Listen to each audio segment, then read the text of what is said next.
Assalamualaikum warahmatullahi wabarakatuh. Alhamdulillahi rabbil alamin. Wassalatu wassalamu ala asyrafil anbiya'i wal mursalin wa ala alihi wa sahbihi ajma'in. Subhanaka la ilma lana illa ma 'allamtana innaka antal alimul hakim. Rabbi shrah li sadri wa yassir li amri wahlul 'uqdatam min lisani yafqahu qawli. Rabbi shrah li sadri wa yassir li amri wahlul 'uqdatam min lisani yafqahu qawli. أن أصدق الحديث كتاب الله وأحسن الحديث حديث محمد وشر الأمور محدثاتها وكل محدثة بدعة وكل بدعة ضلالة وكل ضلالة في النار. Alhamdulillah. Jadi Alhamdulillah, segala puji bagi Allah yang telah memberikan kita umur dan juga peluang untuk kita terus sambung dan juga terus kita selepas Ramadan kita masih lagi di bulan Syawal. Alhamdulillah. Okay, Alhamdulillah. So, semoga amalan Ramadan kita Allah terima dan semoga segala apa yang kita buat di bulan Ramadan insya-Allah Allah akan terima insya-Allah. Amin. Okay, jadi insya-Allah sambung kita pada hari ini kelas tahsin Al-Quran bersama saya. Minggu lepas kita tak buat kelas sebab hari raya. So, kita skip seminggu. So, kita sambung minggu ni. Okey, so sambungan untuk minggu yang sebelumnya, 2 minggu sebelum adalah surah Abasa. Sambungan surah Abasa. Okey, jadi sebelum kita sambung tu, okey. InsyaAllah kita akan buat seperti biasa, kita akan menyemak bacaan Al-Fatihah kita. Waalaikumsalam.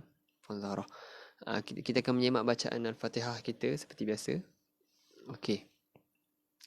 Okay, sebelum kita mula, kita sama-sama kita buka surah Al-Fatihah depan.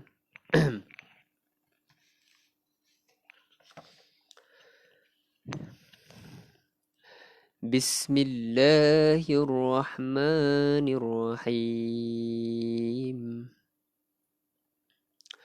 Alhamdulillahi rabbil alamin.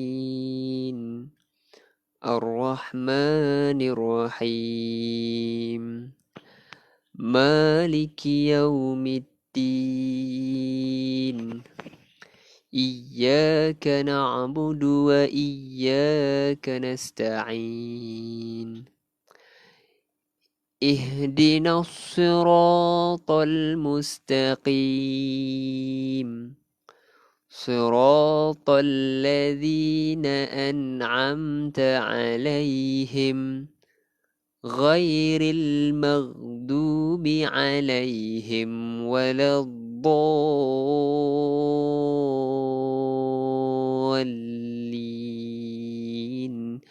آمين. Okey, kita ulang sekali lagi. Bismillahirrahmanirrahim. Okey, kat rumah kita boleh sama-sama ikut. Alhamdulillahi rabbil alamin. Ar-Rahmanir Rahim. Maliki yaumiddin. إياك نعبد وإياك نستعين اهدنا الصراط المستقيم صراط الذين أنعمت عليهم غير المغضوب عليهم ولا الضالين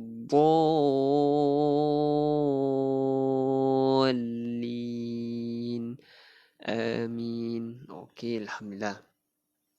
بسم الله الرحمن الرحيم. اللهم افتح علينا حكمتك وانشر علينا من خزائن رحمتك يا أرحم الراحمين. رب اشرح لي صدري ويسر لي أمري واحلل عقدة من لساني يفقه قولي والحمد لله رب العالمين. Okey, Alhamdulillah.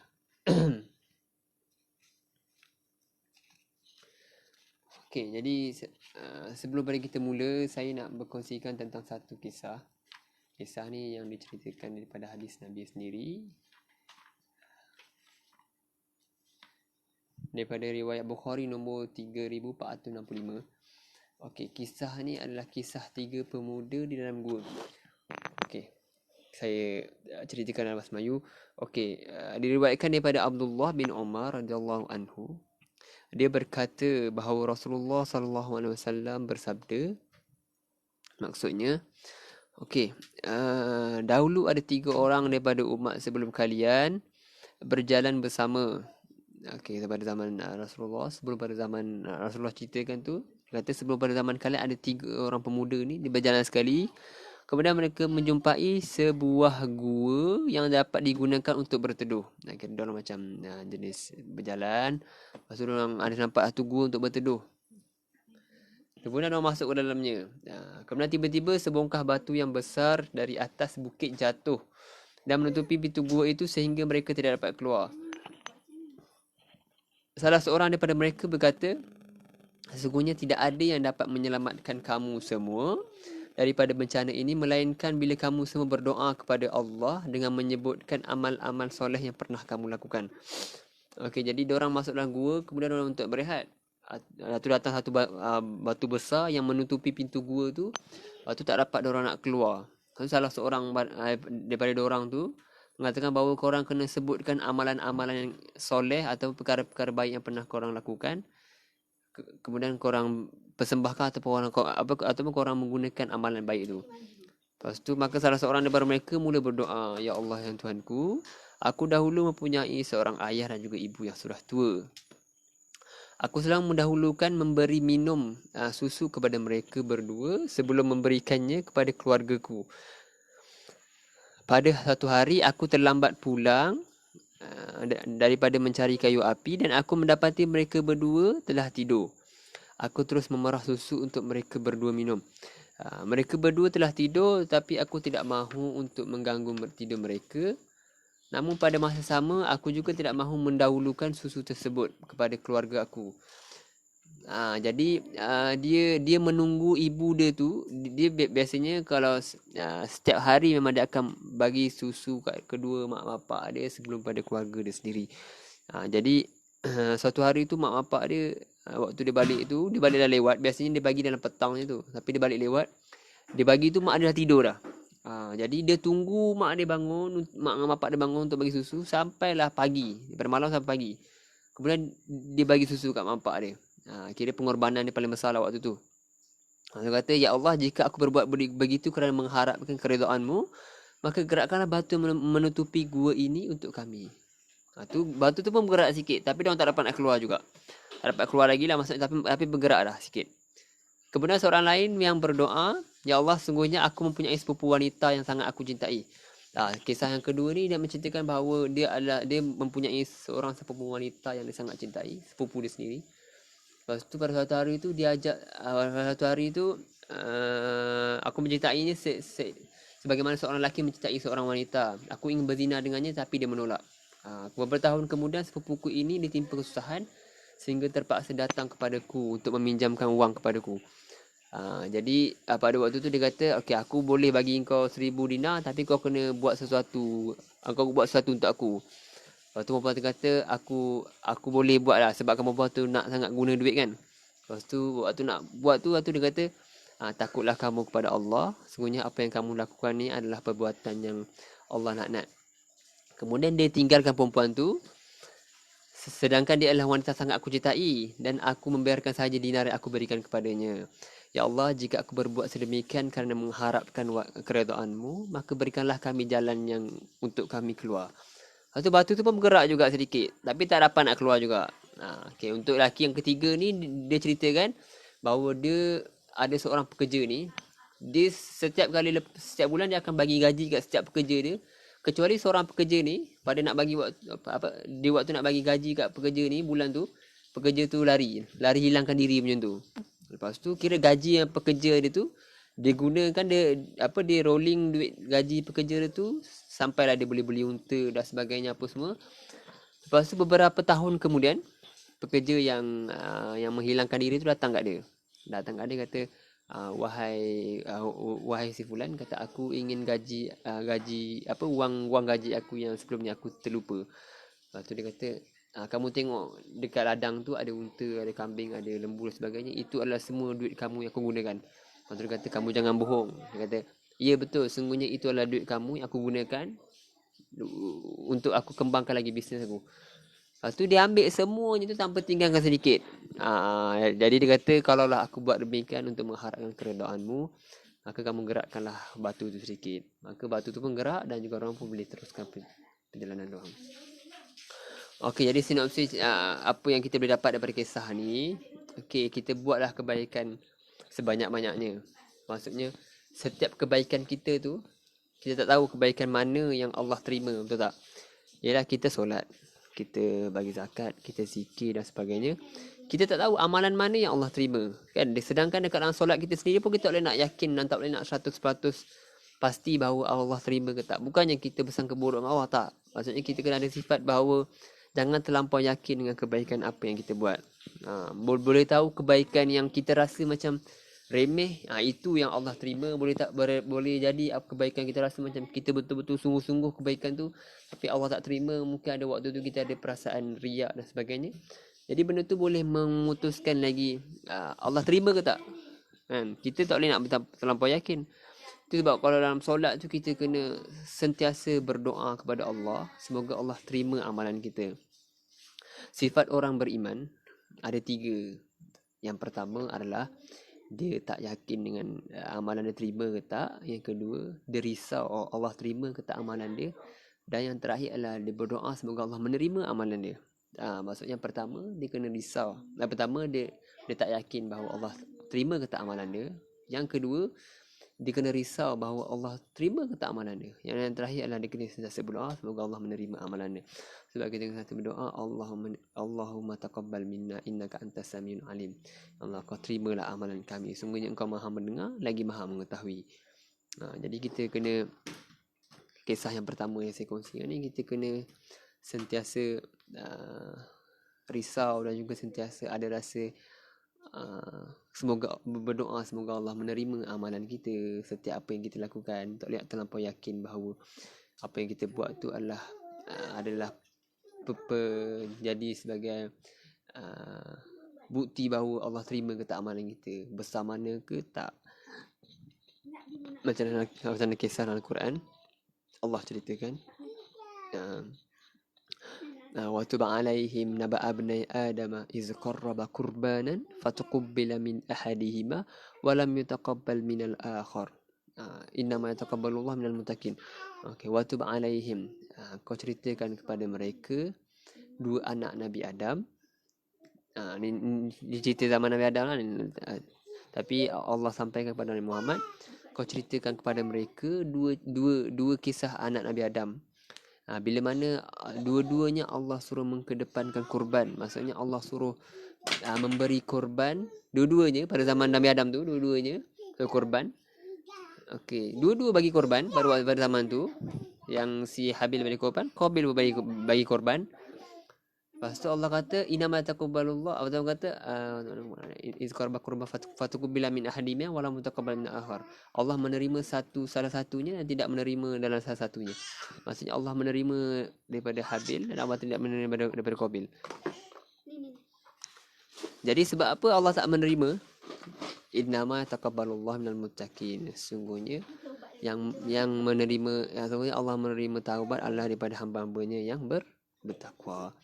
Jadi kita tak boleh nak melampau yakin bahawa diorang pun bagi korban, diorang pun bagi apa yang Allah suruh, tapi tidaklah menjadi sebab ataupun tidaklah menjadi bukti bahawa apa yang kita bagi itu adalah itu yang Allah bukti sebab Allah akan terima amalan dia.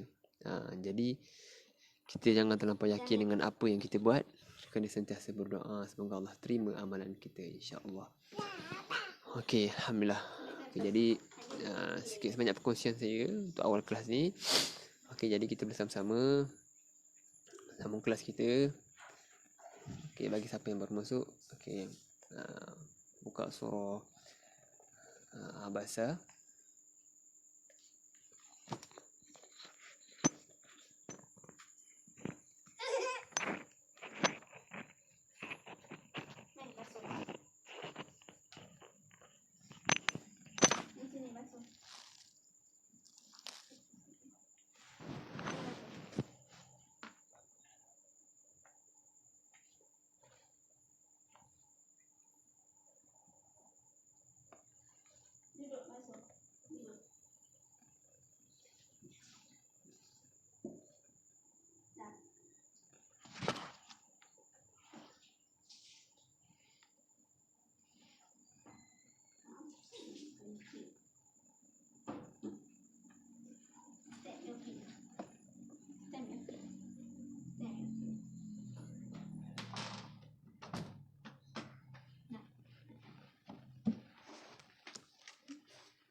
Okey.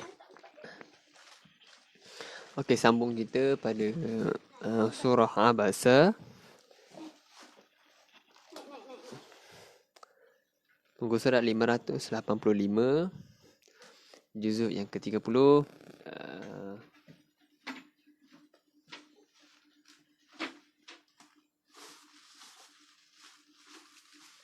Okey, insyaAllah kita boleh baca bersama.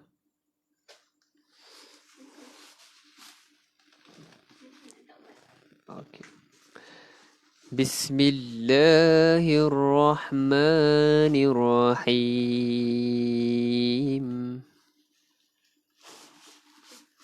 Okey. Ayat pertama. Abasa wa tawalla. Okay, sekali lagi. Abasa wa tawalla. Okey. Abasa wa tawalla.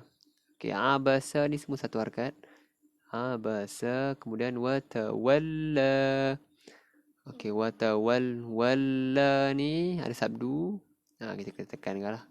Wa tawalla. Okey. Kemudian kita tengok ada tanda panjang kat ujung ni. Nampak tak? Jelas tak? Okey, ada tanda panjang kat ujung kan? Okey, tanda panjang tu menandakan apa? Adakah menandakan kita berhenti tu panjang? Ataupun kita baca panjang? Macam mana? Okey, kalau kita tengok tanda hujung yang panjang ni. Hujung panjang ni berlaku apabila bila mana huruf alif, waw ataupun ya bertemu dengan hamzah di dalam dua kalimah. Mad jaiz munfasil. Bila mana alif ni kan alif kecil kan, nampak? Alif, waw, ya bertemu dengan hamzah. Hamzah di mana? Hamzah di sebelah sini. Ini hamzahnya. Jadi maksudnya apa? Bila mana alif, waw, ya bertemu dengan hamzah dalam dua kalimah. Ni kalimah perkataan yang pertama. Yang ni perkataan yang kedua. Anjir.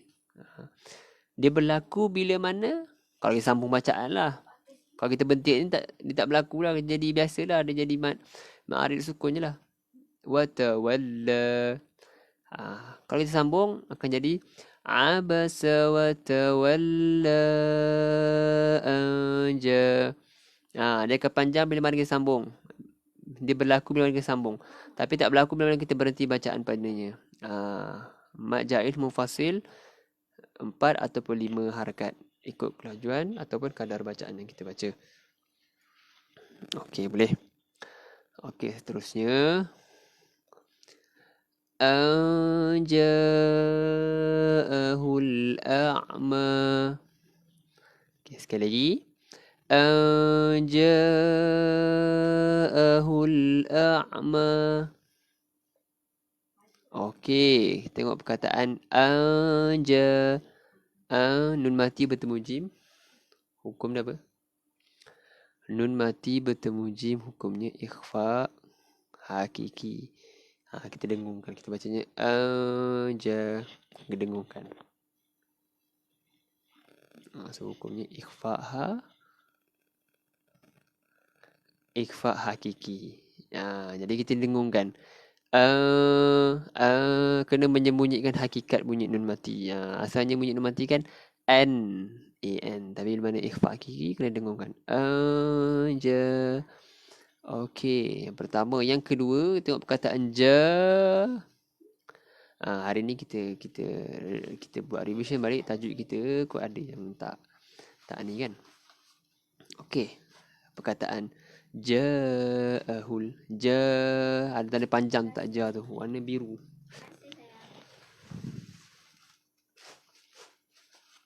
Okey, ja tu warna biru, betul tak? Okey. Kalau kita tengok ja tu warna biru. Okey, yang pertama tadi kita tengok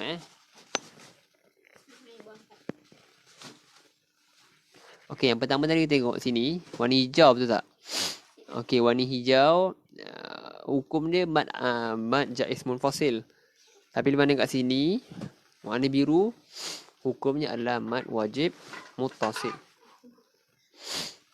Mad wajib muttasil. Mad wajib muttasil ni apa? Bila mana alif, waw ataupun ya bertemu dengan hamzah dalam satu perkataan. Satu perkataan. Tadi tu dua perkataan, satu perkataan. Tapi hukumnya sama. Alif waw ya bertemu hamzah. Bezanya satu perkataan ataupun dua perkataan. Yang tadi satu perkataan. Ni wajib mutasil satu perkataan. Majaz munfasil dua perkataan. Tapi hukumnya 4 ataupun 5 rakaat. So kita bacanya aja 4 ataupun 5. Kemudian ja'ahul a'ma a'ma kita bunyikan a'ma. Okey, kita ulang sekali lagi. Ja'ahul a'ma. Okey, seterusnya. Wa ma yudrika la'allahu yazakka. Wa ma yudrika la'allahu yazakka. Okey, wa ma dua harakat, ada alif. Wa ma yudri dal tu qalqalah surah. Bila mana huruf ba jim dal qaf ta duduk di tengah-tengah perkataan, maksudnya kita tak berhenti kat itu, kita bacanya sekali lalu tapi huruf tu mati. So hurufnya hukumnya akan jadi qalqalah surah. Okey, lebih lantunan sikit. Dia tidaklah berlaku, dia adalah seperti lantunan di huruf qalqalah ni di akhir perkataan. Akhir perkataan macam tabbat yada abi lahabi wa tab. Itu adalah qalqalah kubra. Ini adalah qalqalah surah huruf dal ni. Yudri wa ma yudri ri ada ya mat asli. Dua harakat. Okey, kemudian la'allahu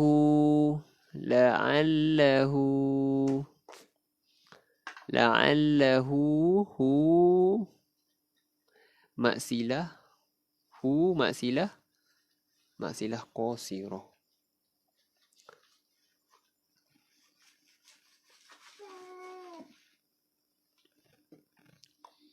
Maksilah qasirah.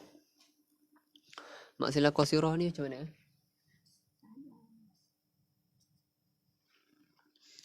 Bila mana huruf ha bulat ni bertemu dengan selain hamzah. Tengok bertemu dengan huruf ya. Tak kisahlah dia bertemu selain hamzah, huruf ta, huruf lam dan sebagainya selain pada huruf hamzah. Dia akan jadi maksilah qasirah. Maksilah qasirah macam mana? Maksilah qasirah ni adalah bacanya dua harakat saja. Wa ma yudrika la'allahu lahu dua harakat yazakka.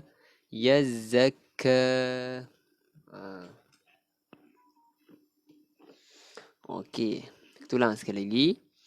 Wa ma yudrika la'allahu yazakka. Okey, kita ulang sekali lagi daripada awal. Bismillahirrahmanirrahim. Abasa wa tawalla an ja'ahul a'ma wa ma yudrika la'allahu yazakka. Okey, seterusnya. Au yadhakkaru fatanfa'ahu dhikra. Au yadhakkaru fatanfa'ahu dhikra. Au yadhakkaru. Huruf za bila mana kita sebutkannya, za kita gigit lidah. Za. Yadhak. Ulang sekali lagi. Au yadhakkaru fatanfa'ahu dhikra. Nun mati bertemu fa. Ikfa. Ikhfa hakiki. Mendengungkan bacaan, membunyikan sebutan bunyi huruf asal. Okey. Sekali lagi. أو يذكر فتنفعه الذكرى. ذكرى. Okey, seterusnya ayat kelima. أما من استغنى. أما من استغنى. Okey, amma. Okey, kita tengok huruf mim. Dia ada tanda sabdu tu tak kat atas dia. Okey, huruf mim yang bertanda sabdu, hukum dia apa? Wajib. Kalau dalam bahasa Melayu ni kita panggilnya wajib. Wajib dengung. Kalau dalam bahasa Arab ni kita panggil wajibul gunnah. Wajib dengung. Dengungnya lebih kurang 2 harakat. Amma. Amma. Amma. Kemudian ma panjangkan 2 harakat, ada alif, ma asli kat sini. Okey. Amma man istaghna. Taghna. Huruf ghin, tengok huruf ghin ni. Kalau mati kan, kita bunyikan amma man istaghna. Tak ada tagha atau tara. Salah. Dia bila mana huruf ghin mati, dia tak ada lantunan. Dia cumanya ada, kita nak sebutkan tu seperti mana huruf tu hidup, tapi dia macam tersekat tengah-tengah. Amma man taghna. Macam kita baca surah Al-Fatihah kan. Ghairil maghdu.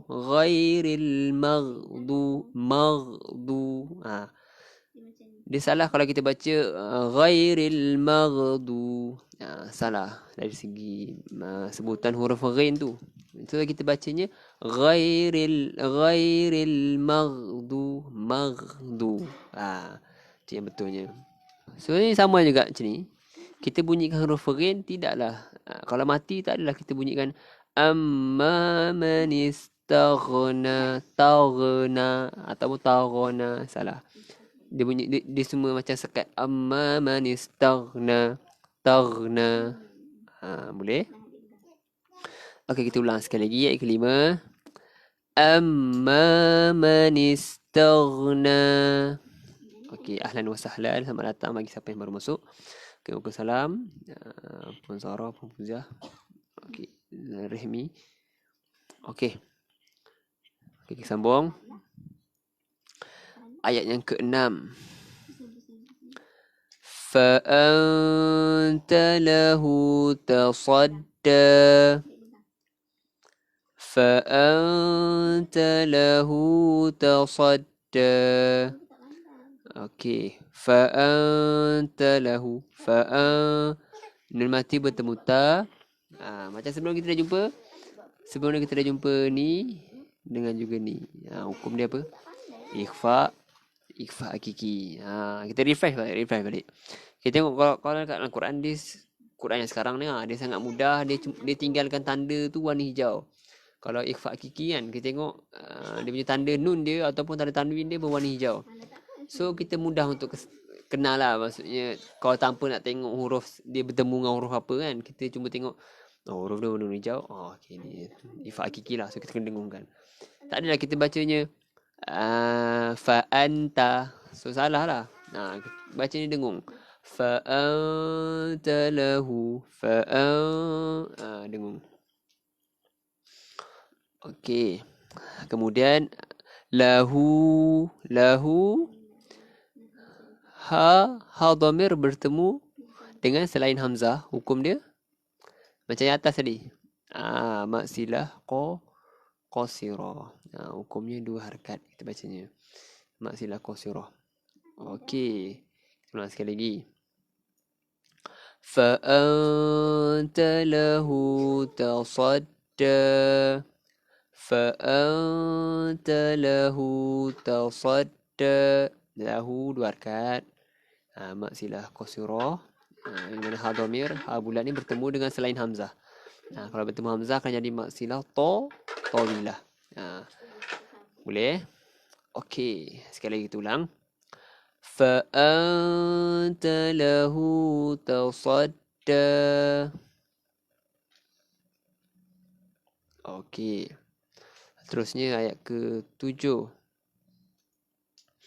وَمَا عَلَيْكَ أَلَّا يَزَّكَّى وَمَا عَلَيْكَ أَلَّا يَزَّكَّى. Okey. وَمَا, ma ni panjang 2 harakat. Ma asli ada alif. Kemudian alaika alla, alai pun 2 harakat sebab ada ya. Kemudian alla, alla, alla, lam yang bersabdu tekankan sikit. Jadi alla. Kemudian la tu 2 harakat ada alif. Ma asli. So ni pertama 2 harakat. Wa ma 2 harakat. Alaika alla. Alai 2 harakat. Kemudian alla pun 2 harakat.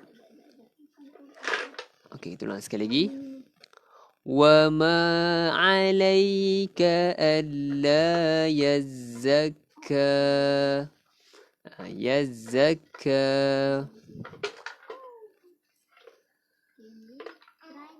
Okey, sambung seterusnya ayat ke-8. Wa amma man ja'aka yas'a.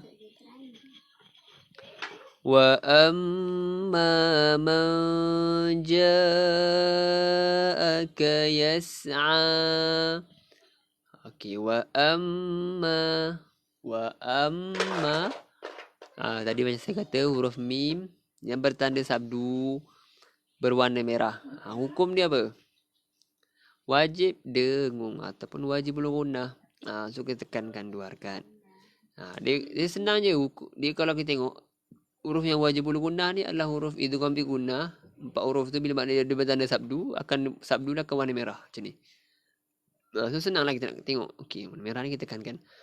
Kita ada kita bacanya sikit sangat.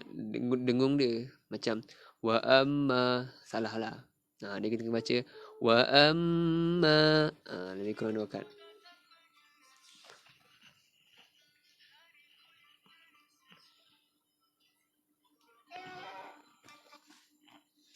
Okey. Kita ulang sekali lagi. Wa amma man ja'a. Nun mati bertemu jim. Kita ulang sekali lagi. Ikhfa hakiki. Kemudian mad wajib muttasil. Mad wajib muttasil. Mad wajib muttasil. 4 ataupun 5 harakat. Okey. Wa amma man ja'aka yas'a. Okey. Sekali lagi. Wa amma man ja'aka yas'a. Okey, sambung seterusnya ayat ke-9. Wa huwa yakhsha. Wa huwa yakhsha. Yakhsha. Kha ketekankan adalah huruf di kerongkong, keluarnya di kerongkong. Huruf halkum 6 huruf. Hamzah, ha, ain, ghin, ha, kha. So kita tekankan huruf kha. Wa huwa yakhsha. Okey, kita sambung ayat ke-10. Fa anta anhu talaha. Fa anta anhu talaha. Okey. Fa anta, nun mati bertemu ta. Ikhfa, ya ikhfa hakiki. Ahlan wa sahlan wa marhaban bik. Siapa yang baru masuk, semoga memudahkan. Okey. Fa'anta anhu talaha. Fa'anta, nun mati bertemu ta, ikhfa hakiki. Okey, kemudian anhu, nun mati bertemu ha, nun mati bertemu ha, izhar, izhar, izhar syafawi. Izhar syafawi, silap. Izhar halqi. Ya, izhar halqi. Syukran ya Ustaz. Okey, so kita kena jelaskan bunyi anhu. Anhu talaha, nun mati bertemu ha, izhar halqi. Jelaskan bunyi nun mati tu. Anhu. Okey, ulang sekali lagi. Fa anta anhu talaha. Okey, ayat ke-11. Kalla innaha tazkirah. Okey, sebelum tu bagi siapa-siapa nak bertanya ataupun inginkan bertanya soalan, boleh tanya di ruangan komen, insya-Allah saya akan sempat saya akan baca. Okey. Sambung ayat ke-11. Kalla innaha tazkirah. Kalla, alif waw ya bertemu dengan hamzah dalam dua perkataan ataupun dua kalimah. Satu perkataan, dua perkataan. So dua kalimah, alif waw ya bertemu hamzah dalam dua kalimah. Macam yang awal-awal tadi tu, yang abasa wa tawalla tu, akhir ni kan. Bila mana kita sambung akan jadi mad jaiz munfasil lah. Tapi bila mana kita tak sambung bentuk itu, dia takkan berlaku lah, dia berlaku bila kita sambung. Okay, so kat sini adalah mad jaiz munfasil. Alif waw ya bertemu dengan hamzah dalam dua perkataan. So bacanya 4 ataupun 5 harakat. 4 atau 5 harakat. Bacanya kalla, kalla, 4 ataupun 5. Kalla innaha, innaha. In nun yang bertanda sabdu. Apa hukum dia?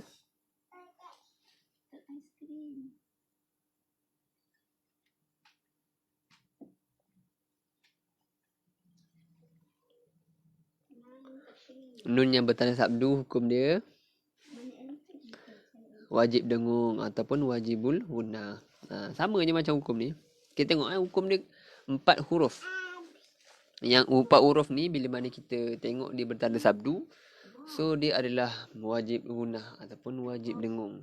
Huruf ya, nun, mim, waw. So kita kena bacanya tekankan 2 harakat. Innaha, innaha. Innaha, ha ni 2 harakat pada alif, asli. Kemudian tazkirah, tazkirah. Sekali kita ulang. Kalla innaha tazkirah. Okey, tengok ta marbutah ni bila mana kita berhenti, kan kalau kita belajar waktu tajwid kan, bila mana kita berhenti pada bacaan tanwin, hukum dia sebenarnya mad iwad. So tapi dia berlaku kat semua huruf kecuali huruf ta marbutah. So bila mana kita berhenti pada bacaan yang ada ta marbutah tu bertanda sabdu macam ni. Tak kisahlah sabdu pula tanwin. Tak kisahlah tanwin itu bertanda depan dhammah, fathah ataupun kasrah. Dhammah berbaris depan, fathah baris atas, kasrah baris bawah. Tak kisahlah dia baris depan, atas, bawah ke. Bila mana kita berhenti pada bacaan tanwin untuk huruf ta marbutah saja, kita kena matikan dia dan jadikan dia huruf ha.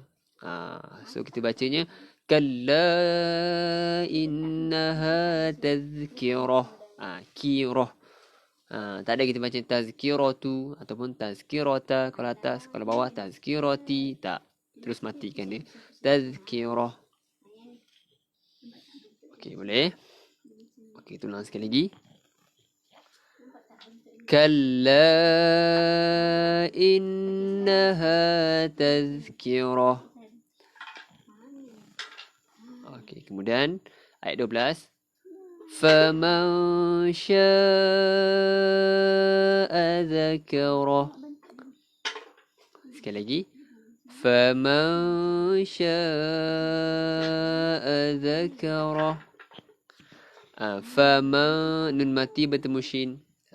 Ikhfa hakiki. Kita ulang lagi.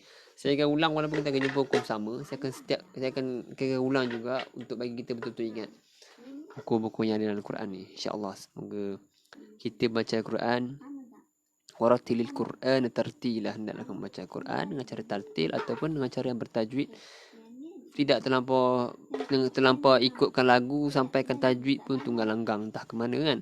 So kita kena pentingkan tajwid berbanding lagu.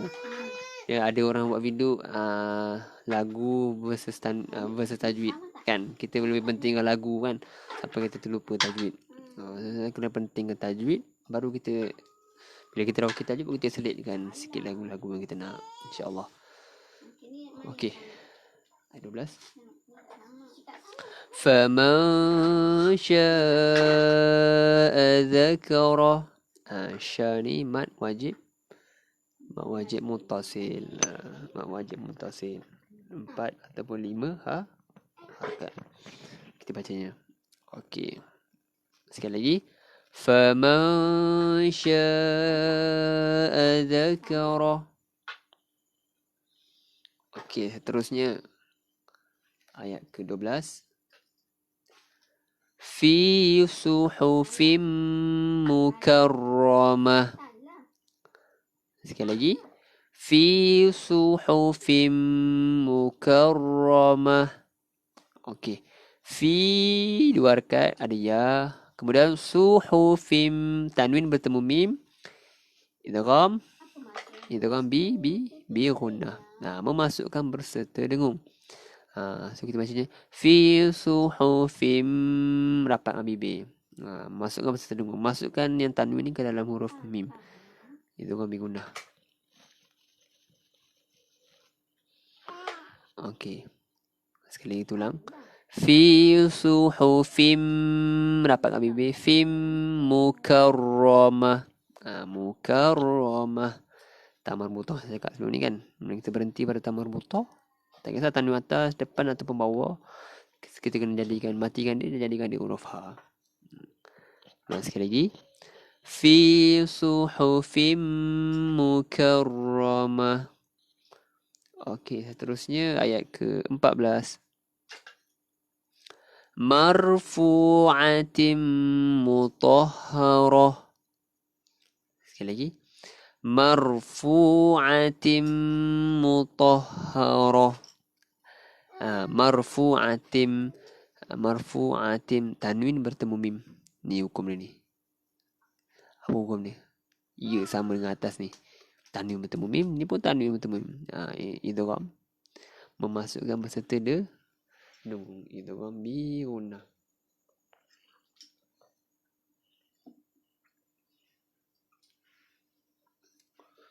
Idgham bi gunnah. Okay, jadi kita akan rapat dengan bibir. Marfu'atim tanwin bertemu mim. Idgham bi gunnah. Okey. Ulang sekali lagi. Marfu'atim mutahharah.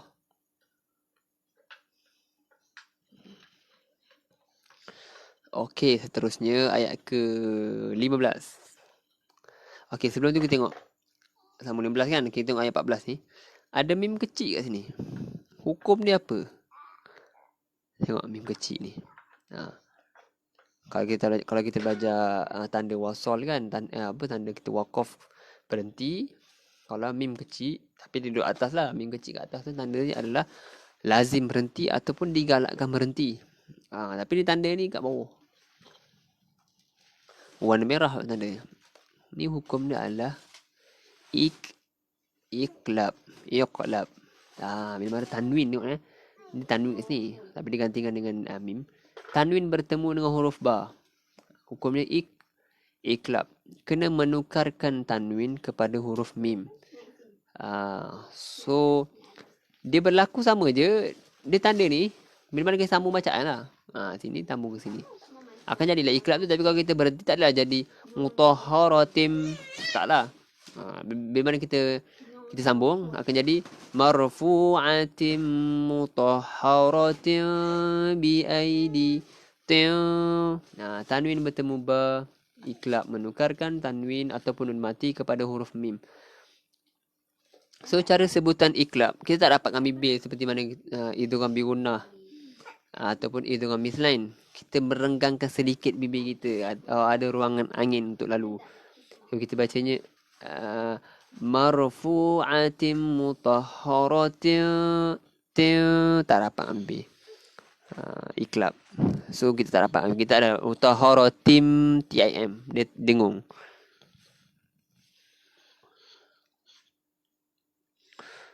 Okey, lepas tu sambung seterusnya ayat ke-15. Bi aidi safarah. Bi aidi safarah. Bi aidi di ada huruf ya, 2 harakat. Kemudian safarah. Ta marbutah yang bertahan tanwin pun kita matikan je. Jadi ha. Bi aidi safarah. Kita ulang sekali lagi dari sini. Marfu'atin mutahharatin bi aidi safarah. Okey, seterusnya 16. Ni sama juga hukum dia. Kiramin bararah. Sekali lagi. Kiramin bararah. Okey.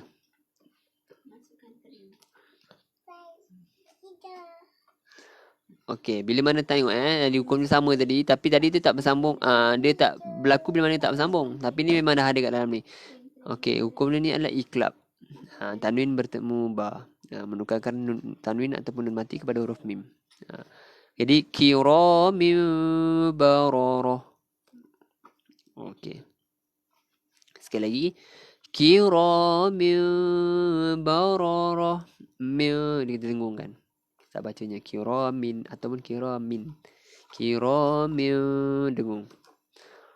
Okey, seterusnya. Kutilal insanu ma akfarah. Sekali lagi. Kutilal insanu ma akfarah. Okey. Kutilal nun mati bertemu sin, ikhfa kiki, sama juga hukum dia. Kita ulang lagi. Kutilal insanu ma akfarah. Ma alif waw ya bertemu dengan hamzah dalam 2 perkataan. Ma satu perkataan, akfarah satu perkataan. Alangkah kufurnya dia. Alangkah kufurnya dia. Okey, kemudian seterusnya ayat ke-18. Min ayyi syai'in khalaqah. Sekali lagi. Min ayyi syai'in khalaqah. Min ayyi. Min nun mati bertemu hamzah. Izhar halqi, jelaskan bacaan izhar halqi huruf halqum. Izhar halqi kita bacanya jelas. Min tak ada min ataupun min, tak jelas je. Min ayyi syai'in, syai'in tanwin bertemu kha pun sama juga, izhar halqi. Bila mana huruf tanwin ataupun nun mati bertemu dengan hamzah, ha, ain, ghain, ha, kha, akan jadinya izhar halqi. Okey, seterusnya. Ulang sekali lagi. Min ayyi syai'in khalaqah.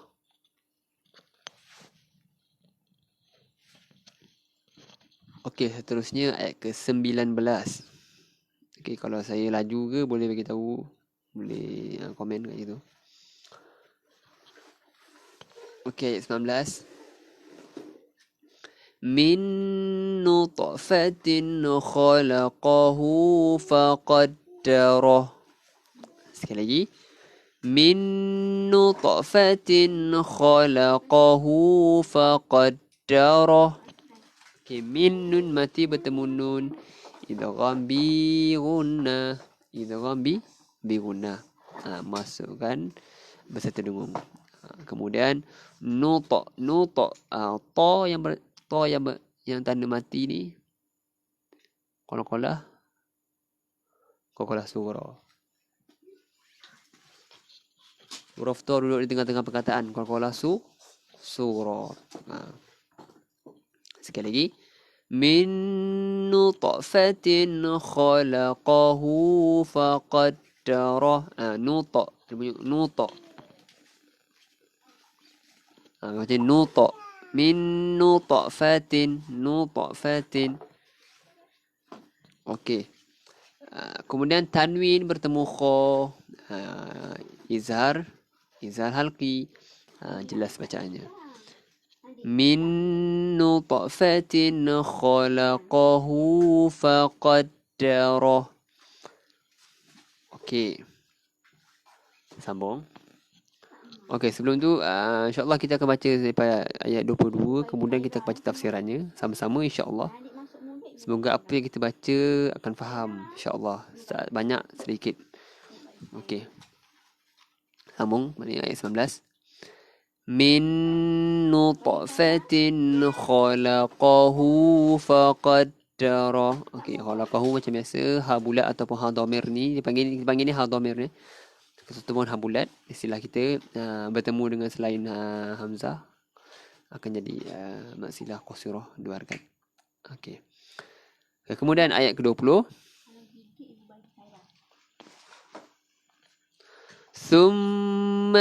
Summas sabila yassarah.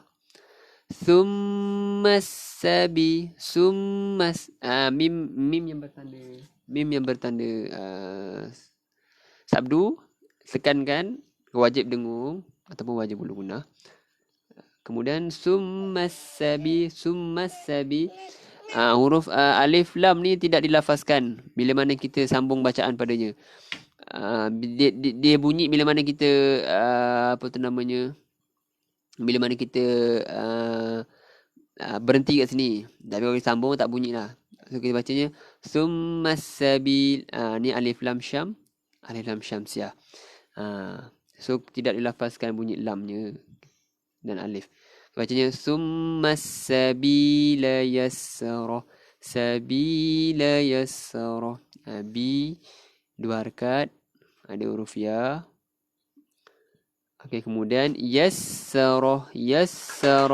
Sin yang bertanda sabdu kita tekankan.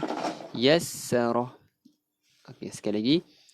Summas sabila yassara. Okey, ayat 21. Summa amatahu fa'aqbarah. Sekali lagi.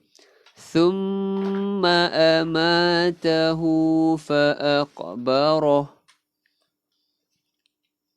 Okey. Summa sama juga mim yang bertanda sabdu kita tekankan wajib dengung.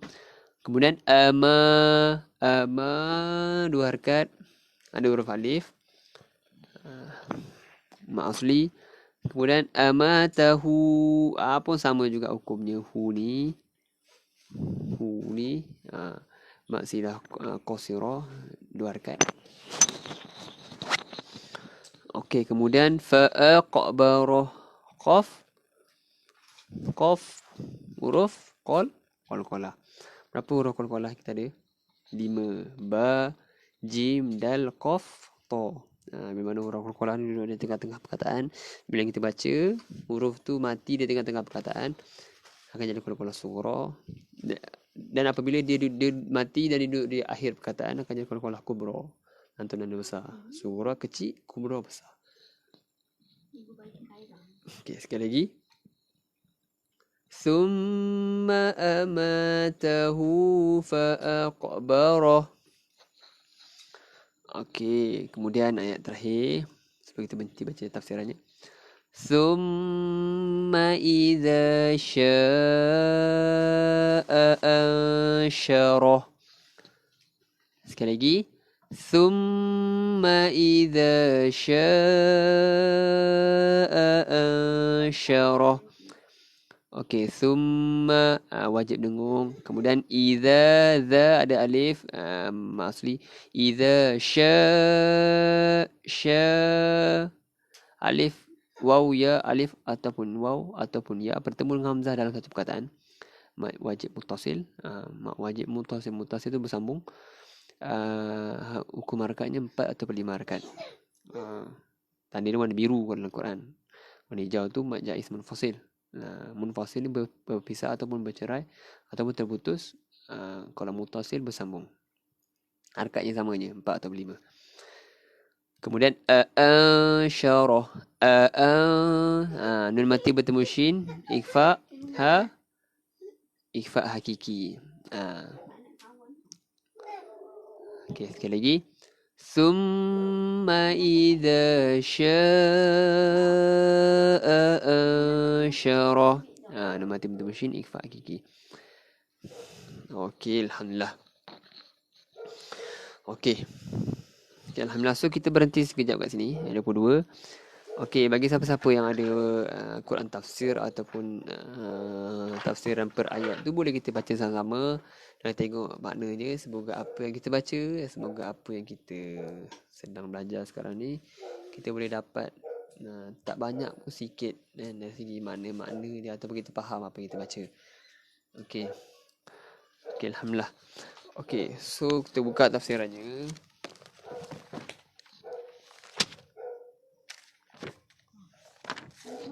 Surah Abasa.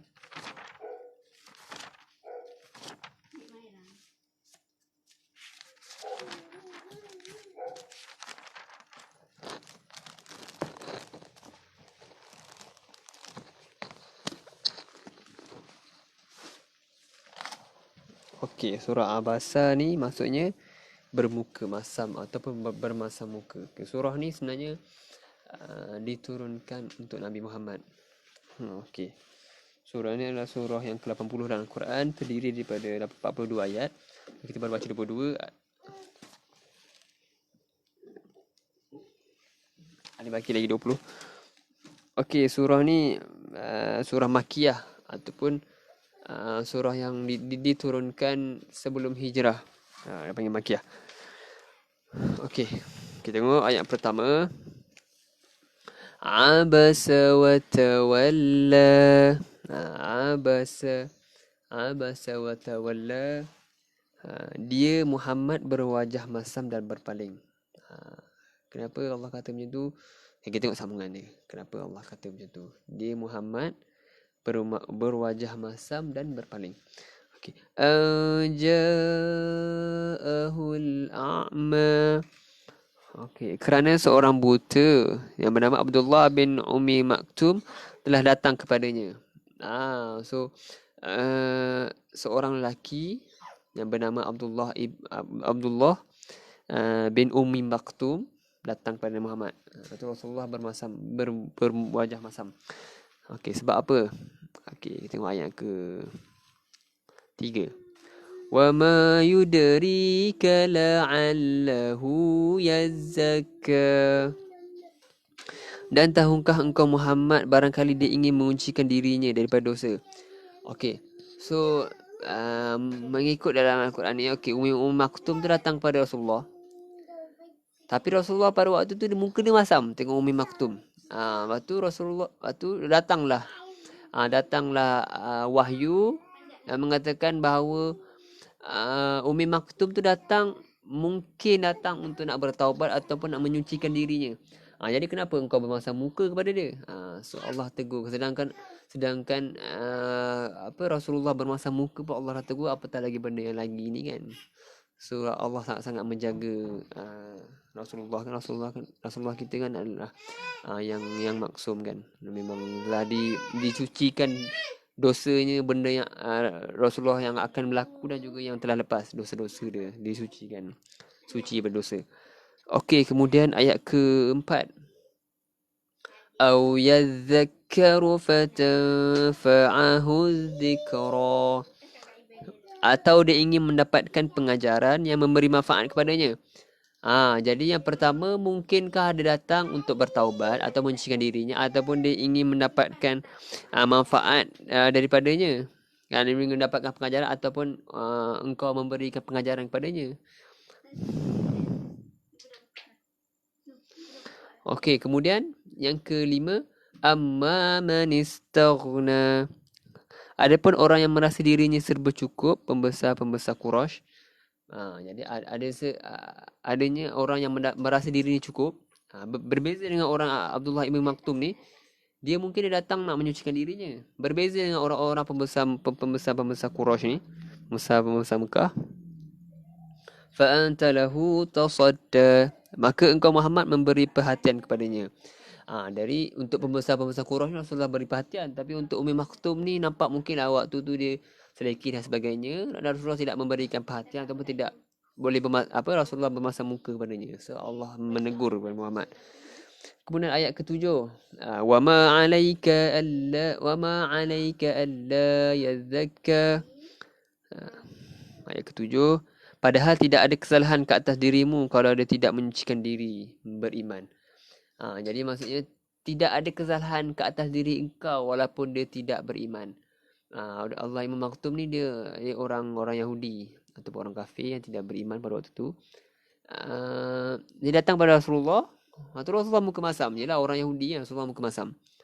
Lepas tu datangnya peringatan. Mungkin Allah memperingati Nabi Muhammad. Mungkin datang pada waktu tu nak cucikan dirinya, ataupun nak bertaubat dan sebagainya, ataupun mungkin datang nak meminta pengajaran ataupun nak meminta nasihat daripada engkau.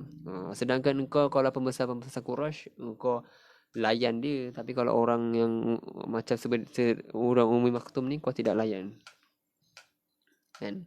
Padahal kalaupun dia datang tidak beriman kat engkau, kau tidak bersalah apa-apa. Kau tak ada dosa apa pun. Bukan salah engkau pun. Allah kata macam tu. Okey, kemudian ayat ke-8. Wa amma ma ja'aka yas'a. Adapun orang datang kepadamu dengan segera untuk mendapatkan pengajaran.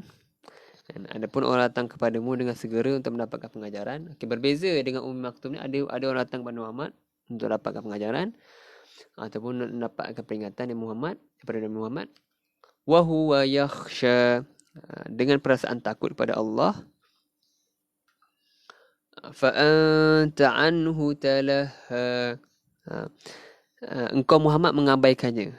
Adapun orang yang datang kepadamu dengan segera untuk mendapatkan pengajaran dengan perasaan takut kepada Allah, engkau Muhammad mengabaikannya. Jadi sebenarnya Ummi Maktum datang kepada Muhammad ni untuk nak bertaubat ataupun meminta ampun ataupun untuk nak beriman pada waktu itu, tapi dia mengabaikannya.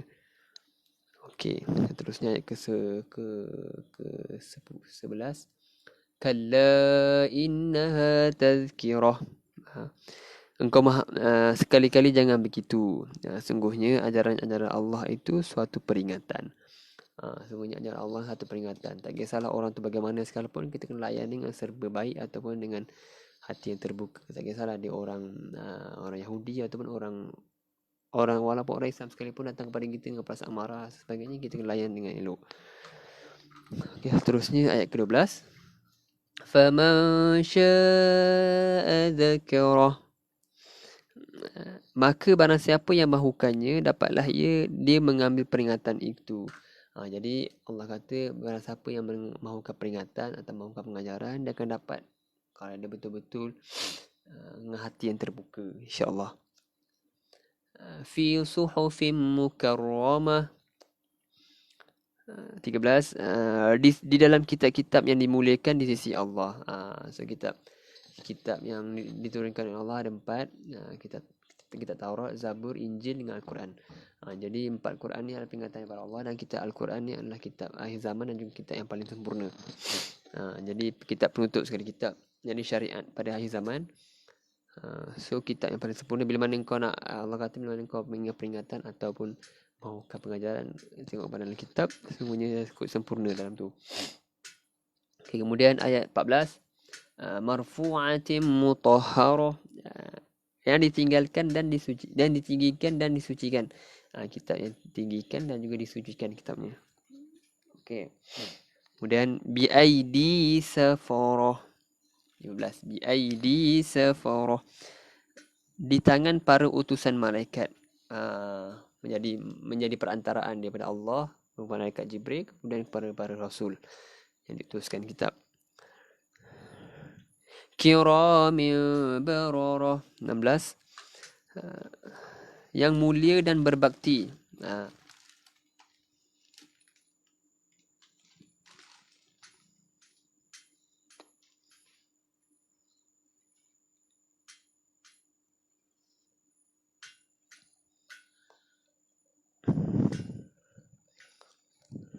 Okey, kemudian ayat ke 17. Qutilal insanu ma akfarah. Celakalah manusia yang ingkar alangkah kufurnya dia. Jadi barang siapa yang ingkar kepada apa yang Allah turunkan, apa Rasul-Rasul telah ajarkan kepada kita, celakalah orang itu bila mana masih tidak menerima hidayah atau masih tidak menerima peringatan. Al-Quran tu dah cukup sempurna lah. Kalau kita baca memang, kalau kita buat juga benda tu macam benda yang tak masuk akal lah. Sedangkan Rasulullah SAW, sedangkan Nabi dan sebagainya, Al-Quran sendiri sudah menyebut. Jadi kalau masih kita lakukan benda yang tu, satu benda yang tidak patut lah. Kan? Dan cukup sempurna lah. Allah kata, alangkah celakanya manusia yang ingkar alangkah kufurnya dia. Okey, kemudian ayat ke-18. Min ayyi syai'in khalaqah. 18. Daripada apakah dia Allah menciptakannya. So Allah menciptakan manusia tu daripada apa? Allah nak beritahu tentang penciptaan manusia. Menceritakan tentang penciptaan manusia. Okey, min nutfatin khalaqahu faqaddarah. Daripada apa? Daripada setitis mani dia menciptakannya lalu menentukannya. Jadi manusia ni diciptakan daripada setitis mani, lalu Allah menciptakannya, kemudian Allah menentukannya. Menentukan apa? Menentukan sini adalah menentukan umur, rezeki, amalan dan nasibnya. Qada dan qadar. So 4 benda yang Allah tetapkan manusia ni. Bila mana telah mani masuk ke dalam rahim wanita, kemudian dijadikan seorang manusia, kemudian dicampakkan 4 perkara: umurnya, rezeki dia, amalan dia dan juga nasibnya. Qada dan qadar. So 4 perkara yang Allah tetapkan waktu kita lahir nanti. Umur kita, rezeki kita macam mana, amalan kita, nasib kita macam mana. So umur kita telah ditetapkan oleh Allah. Maksudnya contoh macam kita hidup 70 tahun, kita hidup 70 tahun. Kalau orang doa, dia kata boleh doa panjang umur, so itu adalah perkara yang tak boleh sebenarnya. Kita tak boleh doakan umur kita panjang, tapi kita boleh mendoakan semoga Allah memberkati kehidupan kita, memberkati umur kita. Kita tu kalau kita hidup 30 tahun, kita hidup 30 tahun, kita doa semoga Allah memberkati kehidupan kita 30 tahun. Walaupun 30 tahun, kita akan rasa 30 tahun tu sangat-sangat bermakna. Kita cukup dan juga kita banyak membuat kebaikan kepada Allah. Berbeza kalau orang umur 70, walaupun 70 tahun sekalipun, tapi kalau umur tidak diberkati oleh Allah, na'udzubillah min zalik kan, dan sebaliknya lah. Okey, kemudian ayat ke 20. Summa sabila yassarah. Kemudian jalannya dia permudahkan. Jalannya apa? Memudahkan kelahirannya atau memberi persediaan kepadanya untuk menjalani jalan yang benar atau jalan sesat. Okey, jadi kalau maksudnya Allah memudahkan kelahirannya atau memberi persediaan kepadanya. Memudahkan kelahiran maksudnya senangkan untuk dikeluar kat dunia, untuk menjalani jalan yang benar atau jalan yang sesat. Jadi kalau orang tu ditakdirkan jalan yang sesat, kalau jalan yang benar, rezeki dia jalan yang benar. So jadi kalau orang kafir, memang takdir dia kafir, so dia akan terus kafir sampai ke hari akhirat lah kan.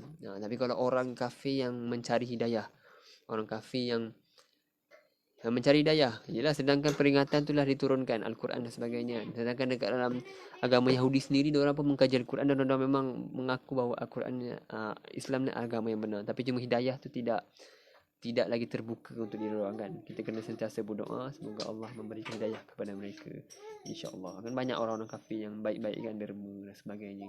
Tapi bila mana hidayah tu tidak milik Allah, hidayah tu tidak lagi sampai padanya, kita tak boleh nak buat apa-apa. Kan engkau dalam Al-Quran Allah kata, engkau wahai Muhammad boleh berdakwah kepada siapa yang kau nak, tapi yang memberi hidayah ni adalah kami. Innaka la tahdi man ahbabta walakinnallaha yahdi man yasha. Sungguhnya kau Muhammad tidak boleh memberi hidayah kepada siapa yang kau suka, tapi kami yang memberi hidayah. Jadi Rasulullah SAW boleh dia boleh bagi siapa-siapa peringatan dan sebagainya, tapi yang memberi hidayah tu adalah Allah sendiri kan. So, kita mampu berdoa, kita mampu memberi hidayah, selebihnya serah pada Allah. Macam tu. Okey, seterusnya ayat ke-21. Ayat ke-21. Summa amatahu fa'aqbarah. 21. Kemudian dia mematikannya lalu menguburkannya. Jadi kehidupan manusia daripada air mani, kemudian dia jadikan manusia, dia tentukan umur, rezeki, amalan dan juga qadar dia. Kemudian dia pemudahkan urusan kehidupan dia, dihidupkan, dah selesai kehidupan dunia, kemudian dimatikan. Hidup manusia ni sangat singkat dan sangat simple. Kalau kita rasa bangga kat dunia, hidup selama-lamanya tu adalah benda yang make no sense lah. Maksudnya kita kena rasa bahawa manusia ni hidup sekejap saja. Kita jangan mensia-siakan kehidupan kita walaupun saat dengan kehidupan hidup, mengenai benda-benda yang tak patut. Okey, kemudian ayat terakhir, summa idza syaa'a ansyarah. 22. Kemudian jika dia mahu, dia bangkitkannya semula. So maksudnya Allah yang menghidupkan. Innahu yuhyi wa yumiit. Maksudnya Allah menghidupkan dan dia juga yang mematikan. Dia boleh menghidupkan, dia boleh matikan. Dia boleh matikan orang yang hidup. Dia boleh dihidupkan orang yang mati. So maksudnya Allah yang punya segalanya. Dia boleh mengkedepankan masa, dia boleh membelakangkan masa. Macam dalam Isra Mi'raj kan, Rasulullah sendiri boleh tengok ahli-ahli syurga macam mana, boleh tengok orang yang diazab neraka macam mana. So maksudnya Allah telah mengangkat Nabi Muhammad pada waktu zaman dulu tu, mengangkat terus ke zaman akan datang untuk melihat macam mana ahli neraka sendiri diazab. Macam mana, siapakah dalam ahli syurga yang ada dalam tu. Kan Rasulullah kata kat Bilal, wahai Bilal, aku mendengar tapak kaki kau di syurga kan. Apakah amalan kamu wahai Bilal? Lepas Bilal kata, aku tak buat apa, aku cuma melakukan bila mana lepas pada aku ambil wuduk, aku akan solat sunat wuduk. Jadi itu amalan Bilal. Maksudnya ada orang yang menggunakan bahawa kita boleh membuat amalan-amalan baru kan, amalan baru asalkan benda tu baik, jadi kita boleh lakukannya. Sebenarnya Bilal tu bukan lakukan benda yang baru. Bilal tu lakukannya, sebenarnya Rasulullah pernah ajarkan sebelum tu, ajarkan pada sahabat tentang solat sunat wuduk. Dan Bilal beramal dengan apa yang Rasulullah buat. So benda tu ada asal lah. So jadi tak ada dalil bahawa mengatakan kita boleh melakukan benda yang baru asalkan benda baik. So tak, kalau benda tu tak dalam agama, benda tu Nabi tak buat, jadi kita kena berhati-hatilah dalam melakukan satu benda kan. Kalau akhir zaman ni kita kena mencari ketulinan agama ni. Kita nak buat sesuka hati satu benda kan, kena ada asal dia. Kena ada, kita buat tu kena ada dalil dia. Tak boleh suka hati kita buat. Okey, Alhamdulillah. Okey, so tu sedikit sebanyak perkongsian saya tentang surah Abasa. Okey, jadi saya nak berkongsikan tentang amalan ataupun tentang perkara-perkara sunat yang kita boleh lakukan. Yang kita boleh lakukan dalam bulan Syawal ini sendiri. Yang pertama, yang kita sedia maklum bahawa perkara yang memang ma'ruf adalah Rasulullah kata, bila mana kamu berpuasa Ramadan, kemudian kamu selesaikannya ataupun kamu selesaikannya dengan berpuasa 6, maka ganjarannya seperti mana kamu berpuasa setahun. Jadi maksudnya bila mana kita berpuasa Ramadan, sempurna Ramadan tu 30 hari, kemudian kita berpuasa 6. So ganjaran kita berpuasa tu seperti mana kita berpuasa setahun. Sebab apa ganjaran yang seperti berpuasa setahun? Ada dalam hadis lain Rasulullah kata, bila mana kita berbuat satu kebaikan tu menyamai dengan 10 kebaikan. Maksudnya 10 ganjaran pahala. Jadi maksudnya contoh, kita berpuasa dekat Ramadan tu 30 hari. Sehari tu satu hari bersamaan dengan 10 pahala. So kalau satu hari tu bersamaan dengan 10 hari, 30 hari bersamaan dengan 300 hari.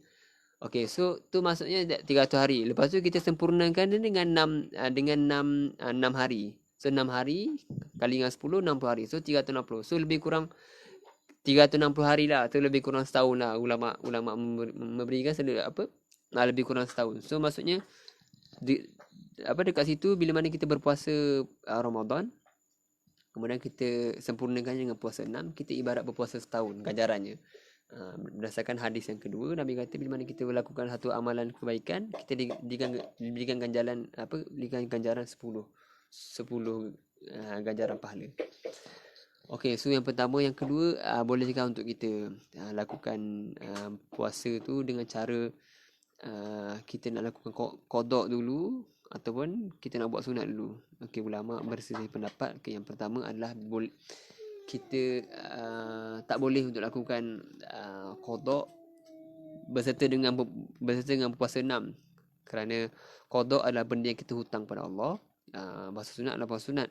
Tapi berbeza kalau macam kita nak solat wajib, solat tunai pada waktu tu, kalau kita niat sekali solat tahiyatul masjid, tu boleh dibolehkan, adalah benda tunai. Tapi kalau benda yang hutang, qada, kita kafarah atau kita nazar, tak boleh lah. Memang kena satu-satunya.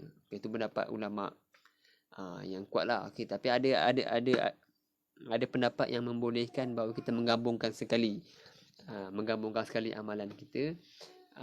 Seperti pendapat ulama moden daripada ulama Saudi, tak ingat nama dia mengatakan bahawa bila mana kita menggabungkan amalan tu, kita berdoa semoga Allah menerima amalan kita, kan. Allah Maha Pengampun lagi Maha Pemaaf, kan.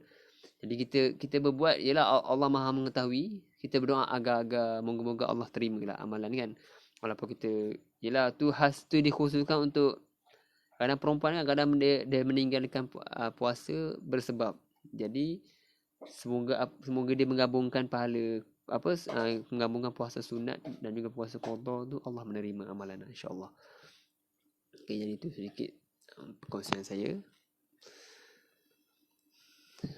Okey, jadi alhamdulillah, jadi cukup sampai di sini, insya-Allah.